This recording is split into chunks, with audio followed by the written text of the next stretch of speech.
Welcome to the next episode of Women and the Relationship with Money. This is a small initiative that I have taken wherein I am speaking to women from varied backgrounds, different experiences, with the intention of bringing their stories in front of people. Because my fundamental belief is that, finances, numbers, money conversations don't come very naturally to women, and which is why I feel that when we talk to more women who have been dabbling in the space in some capacity, we'll be able to inspire a lot more women to take charge of their finances, to take some decisions, get involved. And today with me, I have Malika Joshi. Thank you, Malika, for being a part of this series. I will just briefly introduce you, and from there, I would love to just start the interesting conversation that I plan to have with you today.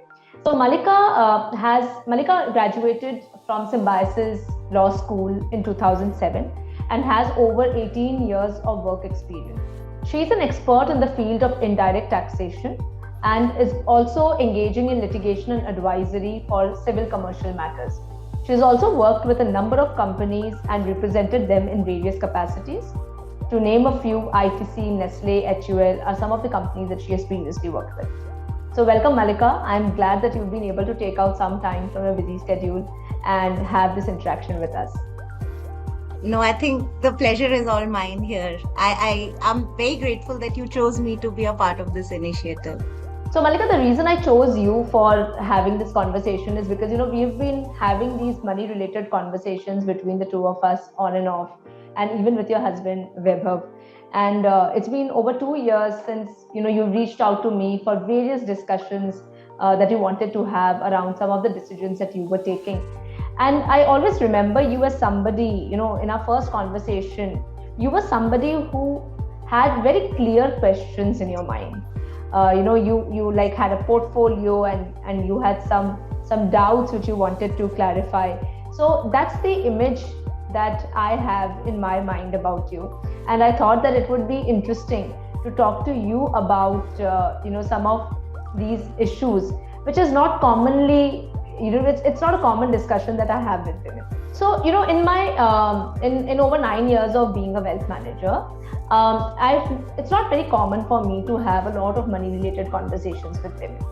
So what made you different? What made you to take that charge, come out and speak to me or anybody else about some of the financial decisions that you were planning to take at that point? So there are a number of reasons for it. So being a litigating lawyer, I always felt in charge, I always felt I can do anything and everything. I don't really need any professional to do things for me. Most of the things which require probably application of mind and maybe a bit of research, I have been doing it as a lawyer, so I can do it in any field. So I think that was one reason probably I reached out to you a little late, coupled with the fact that I would not shy away in admitting that I was not very focused on my finances. I was like, okay, I am getting a good salary. I'm able to, meet my expenses. I'm also investing them somewhere. But I was not really very prudent, when it came to wisely investing my money. So, but then you always reach that point where you feel that you can only focus on one thing, either your own career or something else, because financial decisions, financial management, planning itself is a career. I mean, you are a professional dealing with it. So this coupled with my background, I always took inspiration from my aunts, my buas.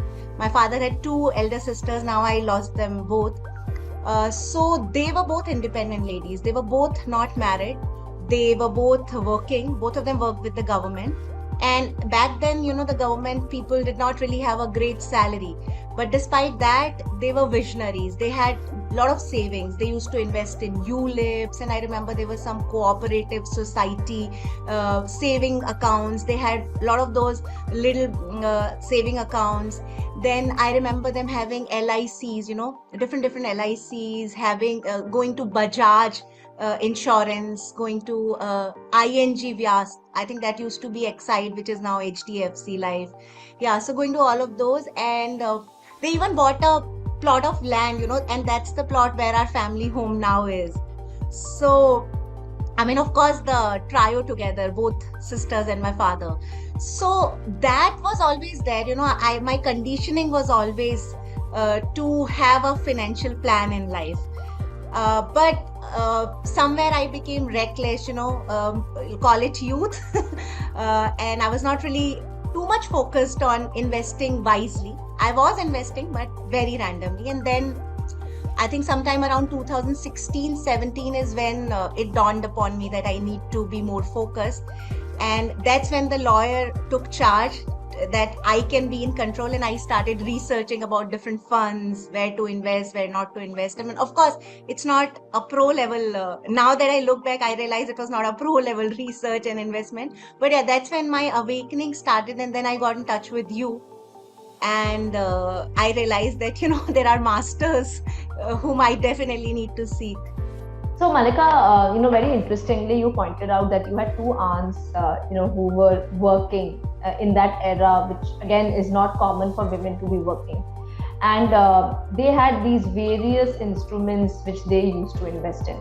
So do you have any anecdotes or any recall from your childhood, about some conversations that used to happen when your aunts used to visit you, or when you as a family used to visit your aunts, around some of these investments that they were making? What the discussions that they used to have with your father? How did it really pan out? How did they take those decisions in that era when all of these was so much more complicated?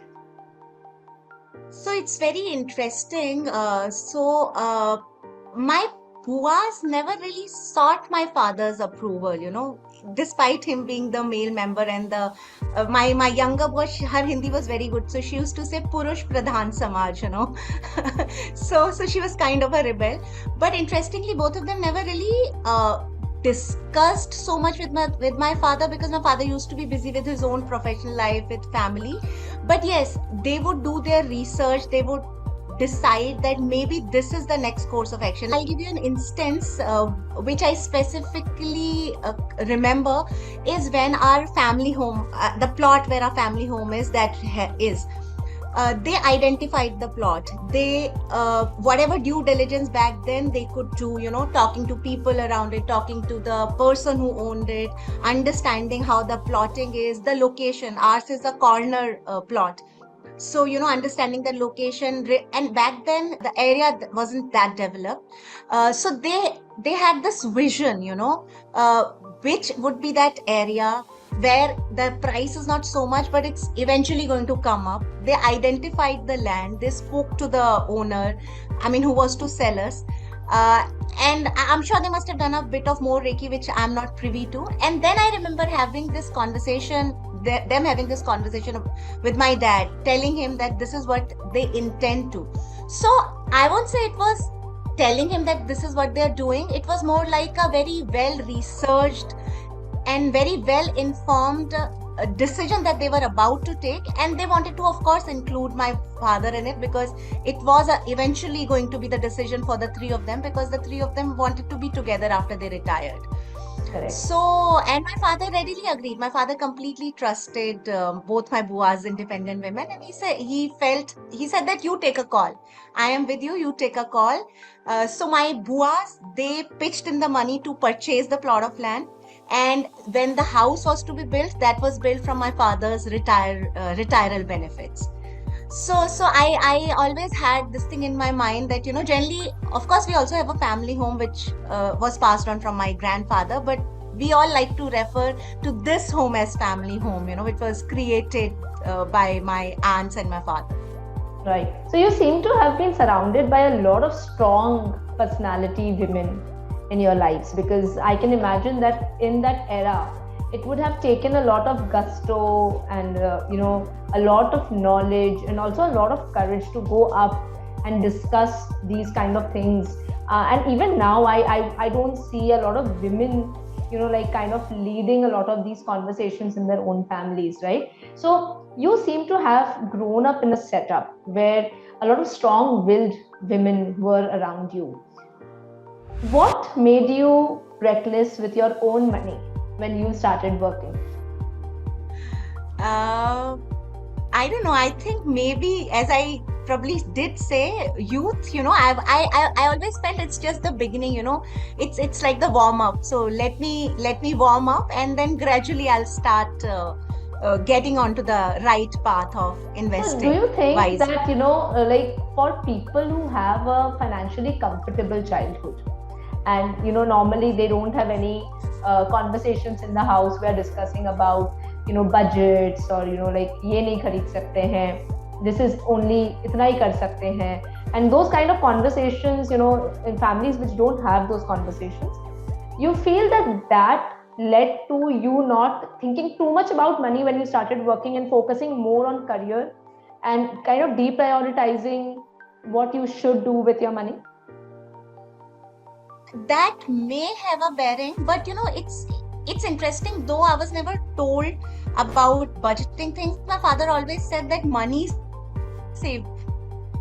To be honest, when I remember when I went to college, I mean, prior to college, you completely, till the time you're in school, you're dependent on your parents. Yeah. Whatever you want, you tell your parents, I want this, I want that. And maybe growing up in a small town also had something to do with it, because there were not so many exposures, that I would demand for something very, very fancy. And then I'm being educated that this is something that we can't afford, or this is something if we want to buy, we need to plan. So maybe that was also a reason why it never really happened. But I remember my father telling me this, like a guru mantra when I was leaving for college, that look, I'm going to be giving you your monthly pocket money, but you have to know that if you want to get anything extra, then money saved is money earned. So whatever you save, you can get things on your own. So what you're saying could have a role to play in it, but I won't really be able to say it for sure. Also, in a lot of cases, and maybe you will relate to it, I see that women who are working, and for a few years, because there is a good income that is coming in on a monthly basis, and call it lack of awareness, or lack of inertia, or youth as you called it, they don't really take active decisions around what to do with the money, and the money just ends up accumulating in the bank. So is this something that happened with you, or were you like spending all the money, or were you saving but This not happened. investing, but it just accumulated in the bank, and then one fine day you realize अरे इतना इतना bank में ही रखा है? Yeah. So this did happen with me, but I used to spend also very recklessly. I used to take trips. Like I still love Europe, so I would like take my mom and my aunt for Europe trips, and I would also take trips with my husband. So, and in those trips, I would not really bother about spending or budgeting. So far, whatever trips we've taken, we've never budgeted, because we always had money in the account. So we were like, we are sound. But at some point, like I said, that financial awakening, I realized that, this is only good till the time I'm getting that fat salary check. What if once Yeah. that stops? What next? So if there is the regular income, you keep spending and you develop a certain lifestyle, but then this income has to continue for you to continue to live in the similar lifestyle. So but someday, if I don't save up and this money stops coming, how do I afford this lifestyle? So I do have to, if I really want to live this long term till the time I'm alive, I need to start saving sufficiently so that I can continue to live the same way. Correct. So that was the realization, I feel, that sort of made me focus on my finances more. So Malika, that leads me to an intriguing question. So let's say you have lived a few years where you have not really budgeted, and you have freely spent, and you have lived a very comfortable experience, whether it is travel or the kind of purchases you are making.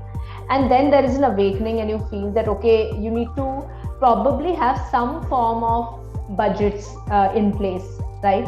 And then you need to say, okay, इस बार travel पे इतना ही खर्चा करेंगे, right? So then how do you really balance this frugality versus that, that free mindset that you had in the past? And how do you really balance your expenses versus the investing rate? Because see, what happens is, in a lot of cases, if you want to continue your lifestyle, you end up investing only what is left after what you have spent, right?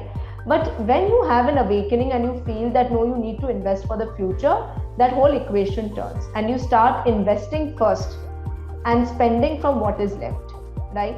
And once this turn happens, sometimes I felt that people also feel that they have to curtail some of their wishes, and they have to think more about what kind of lifestyle can they have, how much can they spend.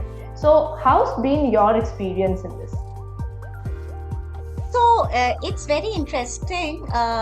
In my case, I feel what you're saying is absolutely right. Like there are definitely things which we would initially not think twice about. We do think now, but if we take that as a challenge, like in my case, I am a person. If I'm challenged about something, I just am a person who would go for it head on. That this is something I need to do, and even if I have to make adjustments to probably win the challenge, it doesn't hurt me so much.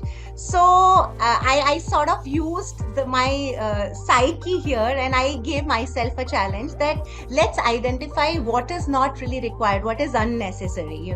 So it was very interesting to plan a holiday where of course we did not completely switch to this is going to be the watertight budget for this trip. When this awakening happened, we decided that let's try to keep it under a certain number.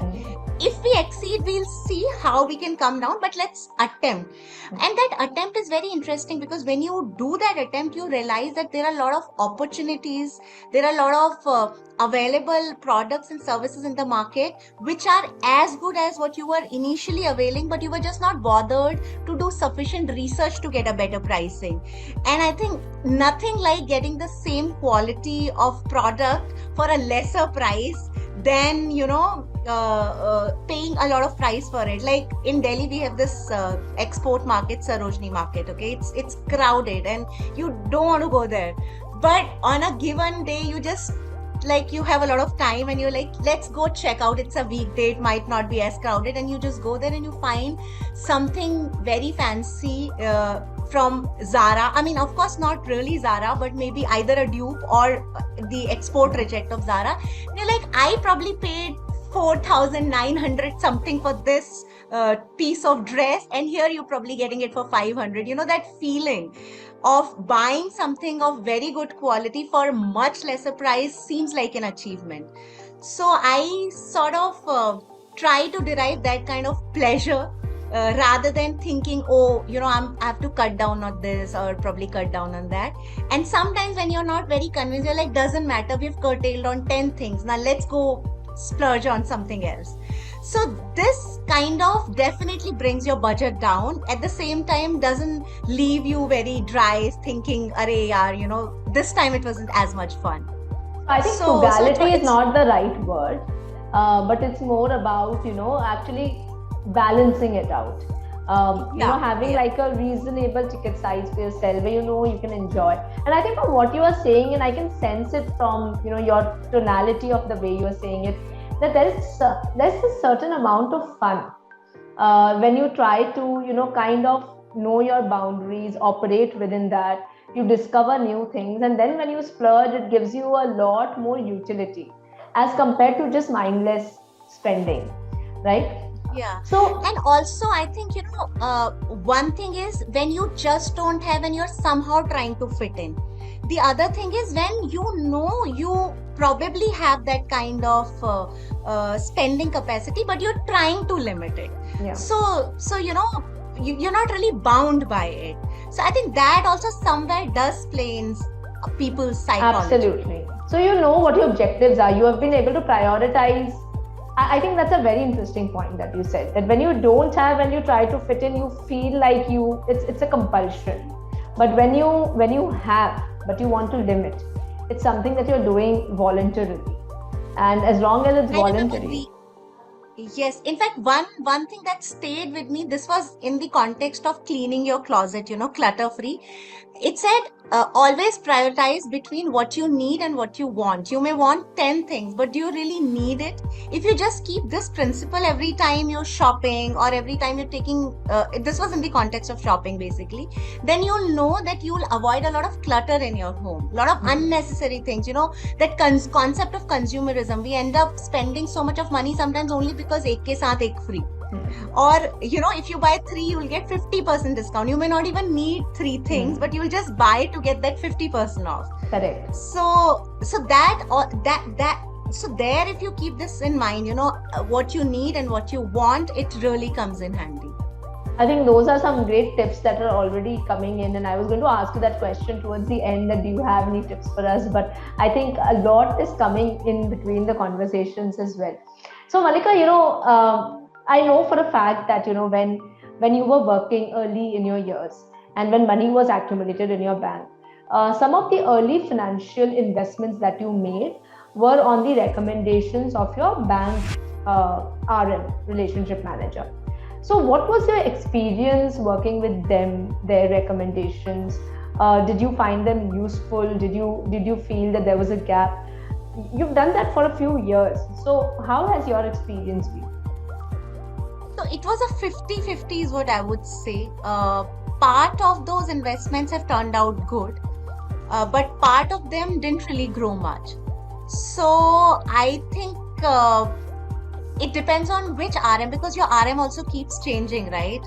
So it depends on how good and how well read your RM is in terms of where to spend.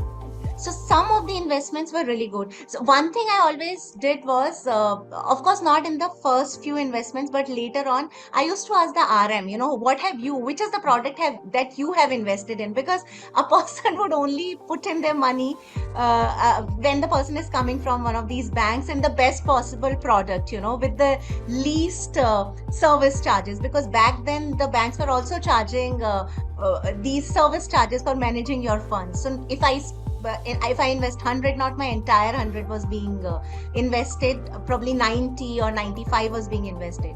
So I would ask them, which is the product that you have invested in? So one of the products where the results ended up being good was a product which I replicated from my RM.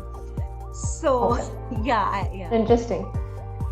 So Mallika, having worked with a lot of bank RMs and you being a lawyer, was numbers intimidating for you? Because I hear it from a lot of women that they find it very difficult to decode the product literature. It's so cumbersome. They don't understand so many terminologies or jargons that these products use. So how did you end up getting comfortable with numbers, research? I remember that you had been investing in mutual funds long before we interacted, right? So how did you come to that stage where you got comfortable with researching which funds to invest in, taking some of those decisions? Did you do any homework? Did you invest time, energy to it, or did it come naturally to you? So I want to understand a bit of that experience. Yeah, I think being a lawyer helped, because being a lawyer, that there are a lot of fine prints, and if you start reading all the fine prints, it doesn't work out, everything is a fine print.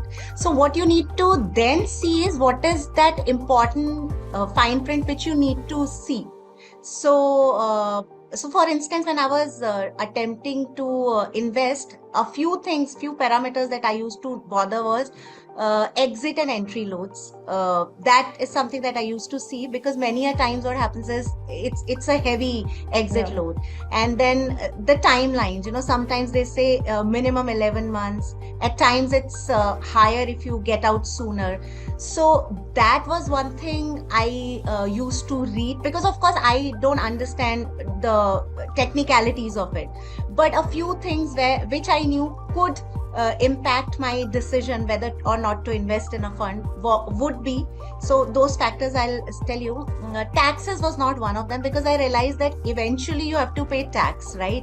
And if you get good returns, then even if you're paying tax, the net amount that you end up gaining, or gross amount that you end up gaining, would probably be more than what you have in savings account or in FD, Yeah. which you also later made me explain in the context of buying real Yeah. estate.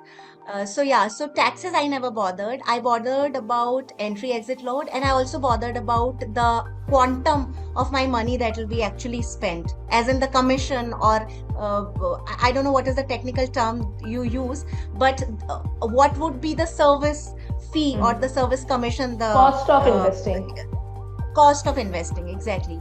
So these two things I kept in mind. The other thing, risk, again, I was more keen on equity, and I was always aware, that in the market, you have to spend in long term. So one thing I always kept in my mind is that if I'm investing something, I'll forget that I ever even had this capital. This is going to be invested for a good amount of time. Once it becomes a bigger chunk, maybe even if I don't need it, I can probably remove it and invest somewhere. Otherwise, I was always clear that, this is something I have to forget about. I don't have to bank on it. I have to assume that this doesn't exist. Because if I bank on it, that this is a liquidity that I have, then maybe the day I'll need it, it is not in the best of its return form, and maybe that is not the best time to exit because of the possible exit load on it. So you have to forget about it. But where did you get this awareness from, that equity is where you should invest? Reading articles. I used to read online. I used to read these money control.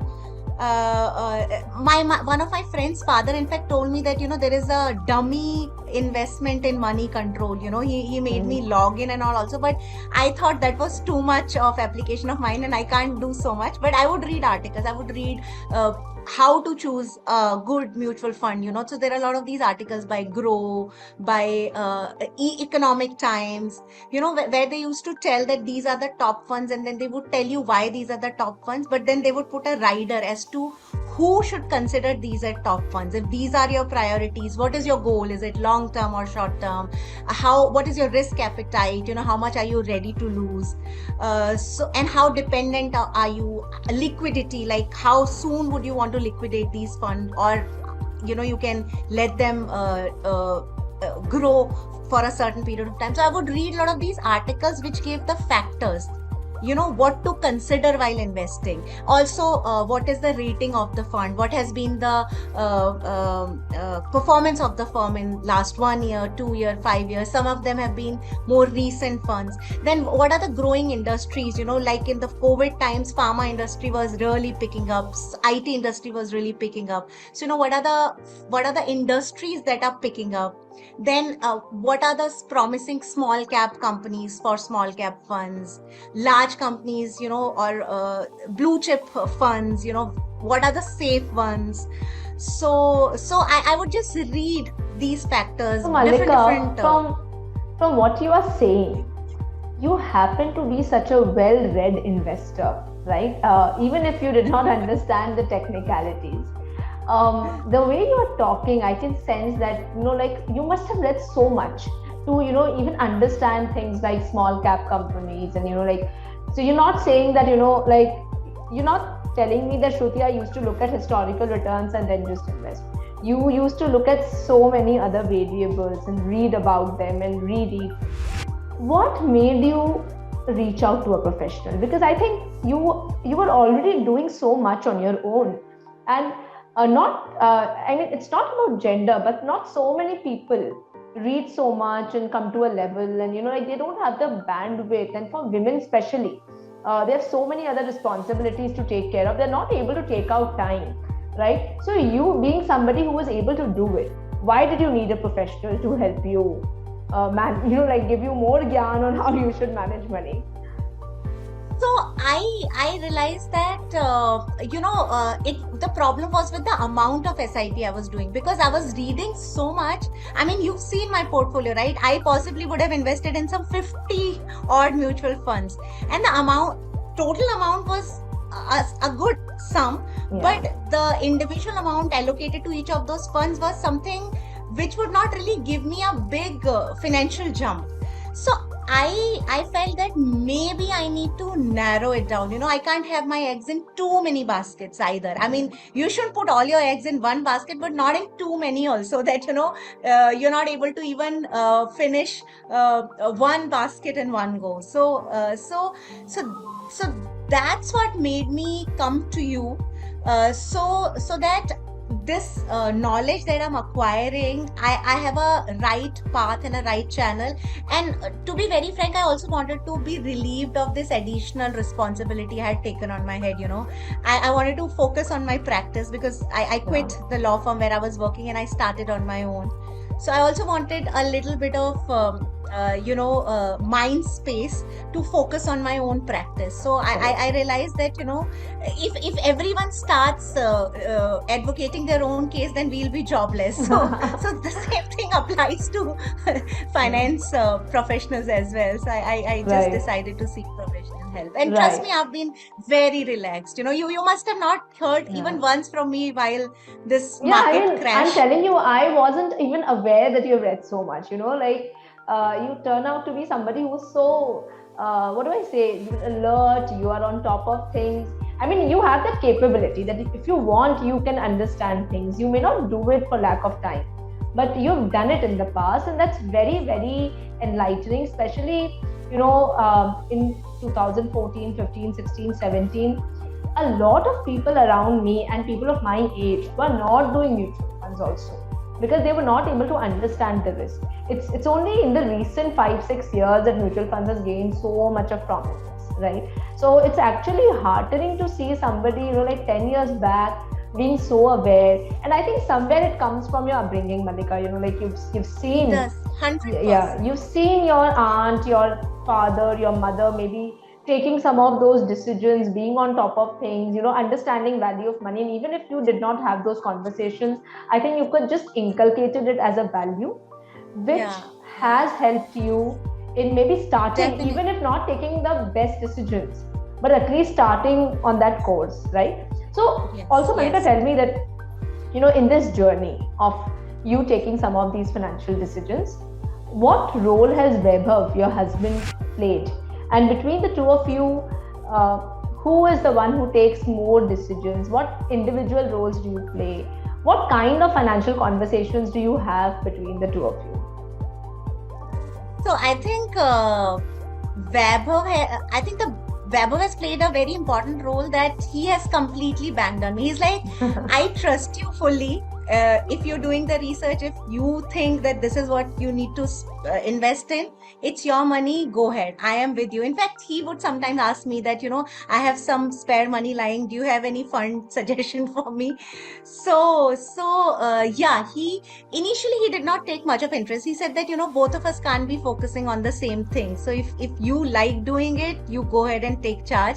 And while he would focus on other things, maybe identifying places where we want to take a trip and do something interesting, some interesting activities, or focus on some music that he would want to introduce me to.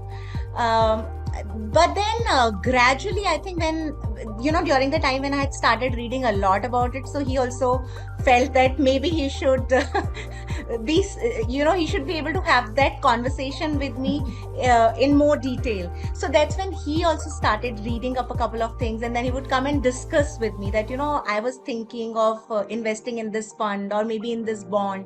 What do you think? Do you think I should go ahead with it, or do you think I should focus on something else, or maybe these are the factors I've considered? Do you think there is something else that I should focus on? So the most recent was, when he wanted to invest in some government bond or something, and then that's when he asked me. He said, "What do you think?" So I said, "Ask Shruti." So just for our viewers, like both Malika and Vaibhav, I mean, this whole session is a discovery for me as well. Both of them seem to be equally conversant with their queries, and it's as an advisor, it's not very natural for us to decode that who knows more and who is more savvy. But it's interesting to see how you can put in effort and do some reading and at least have those questions ready to ask people who are doing this full time, right? So that you can enhance more knowledge. So Malika, between you have a 1-year-old daughter.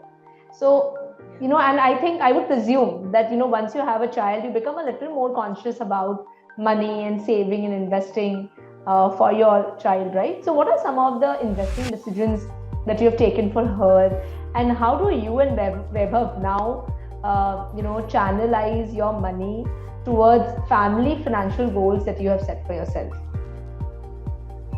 So I think one of the reasons when we reached out to you was when we were, I think, expecting. I think when we were expecting, we started having those conversations, and when she came, we were like, we sure need to be aligned with you guys.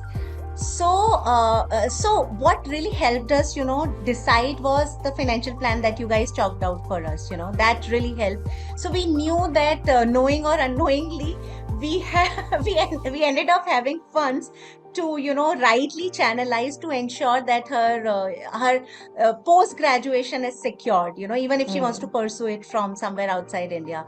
So, and the way you explained us that what part of our savings, what portfolio can be invested in which part of her life's expenses, so that made us feel very, very comfortable. So after the financial plan actually that you gave up, we are in our mind trying to focus on that financial plan rather than planning something very utopian on our own, because now we have you guys to guide us.